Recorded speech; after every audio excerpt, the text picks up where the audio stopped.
Hello friends, आज आपण बनवत आहोत केळफुलाची भाजी। केळफुलाचं एक मोठं जे फूल असतं त्याची टरफलं आपण काढून घेतलेली आहेत आणि त्याची जी फुलं आहेत ते आपण स्वच्छ करून घेत आहोत। त्या फुलांमधलं एक देठ असतं ते आपण काढून टाकणार आहोत पातीसारखं, कारण ते एकदम खाण्याजोगं नसतं, तर ते काढून टाकायचं आहे। आणि जे केळफुलं आहेत ते आपण इथे स्वच्छ करून घेतलेले आहेत। त्यानंतर ते आपण भाजीसारखं कट करून घेणार आहोत। आणि तुम्ही इथे पाहू शकता थोडे मीडियम आकारामध्ये मी इथे कट करून घेत आहे। आणि त्यानंतर सर्व केळफुलं कट करून झाली की आपण ते एका पाण्यात उकळी देऊन घेणार आहोत।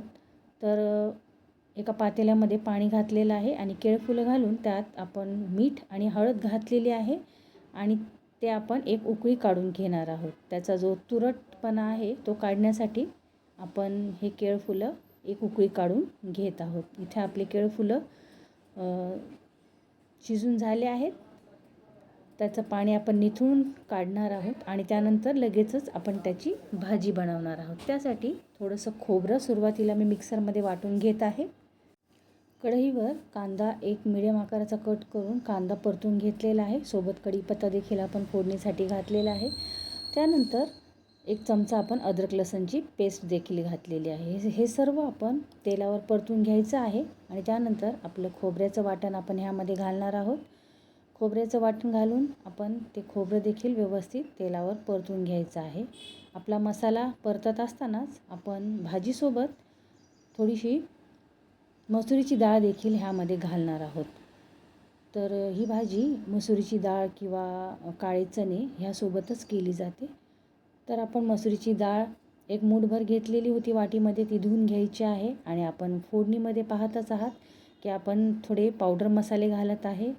लाल तिखट आहे, कांदा लसूण मसाला, धने पावडर, तसंच गरम मसाल्याची पूड, हळद, हे सर्व आपण मसाले कांद्यासोबत आणि टोमॅटोसोबत परतून घेतल्यानंतर आपण जी मसुरीची डाळ धुवून घेतलेली ती देखील आपण ह्यामध्ये घातलेली आहे। मसुरीची डाळ देखील आपण ह्या मसाल्यांबरोबर व्यवस्थित परतून घेत असतानाच थोडंसं आपण शिजण्यासाठी पाणी घालायचं आहे।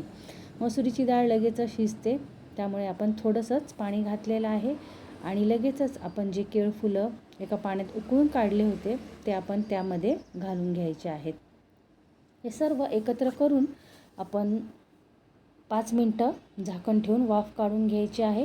थोडंसं डाळ आणि केळफुलं आहेत ते एकजीव होण्यासाठी आणि त्याची एकत्रित भाजी शिजण्यासाठी आपण ते किंचित पाणी घालून झाकून ठेवायचं आहे। चवीनुसार आपण त्यामध्ये मीठ घालायचं आहे। तुम्ही पाहू शकता इथे फोडणी झालेली आहे। एक 5 मिनटं आपण त्यावर झाकण ठेवलेलं आहे आणि शिजण्यासाठी आपण ही भाजी गॅसवर मीडियम आचेवर ठेवलेली आहे। इथे आपली भाजी शिजत आहे। पाणी थोडंसं आटलं की आपण लगेचच गॅस बंद करायचा आहे आणि कोरडी किंवा थोडीशी अशी आपण सैलसर अशी भाजी ही ठेवू शकतो।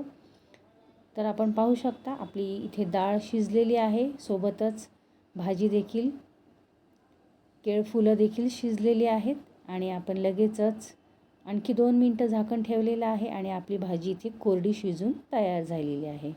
तर अशा प्रकारे केळफुलाची भाजी जर तुम्ही कधी ट्राय केली नसेल तर ही नक्की ट्राय करा आणि माझ्या रेसिपीला लाईक करा, चॅनलला सबस्क्राईब करा आणि मला फॉलो करा। तर ही भाजी कोकणात सहसा केली जाते आणि जर तुम्हाला अशा प्रकारे जर ही भाजी बनवायची असेल तर नक्कीच ही रेसिपी ट्राय करा। आणि ह्याआधी जर तुम्ही ही भाजी केली असेल तर ती तुम्ही कोणत्या प्रकारे करता ते मला नक्की कमेंट करून सांगा। आणि अशाच नवनवीन रेसिपीजसाठी जे माझं चॅनल आहे वी ऑल फूडीज, त्या चॅनलला पुन्हा एकदा लाईक करा आणि सबस्क्राईब करा। तर आपली इथे केळफुलाची भाजी तयार झालेली आहे आणि ती एका बोलमध्ये आपण सर्व केलेली आहे। चपातीबरोबर किंवा भाताबरोबर ही भाजी नक्कीच ट्राय करा। थँक्यू।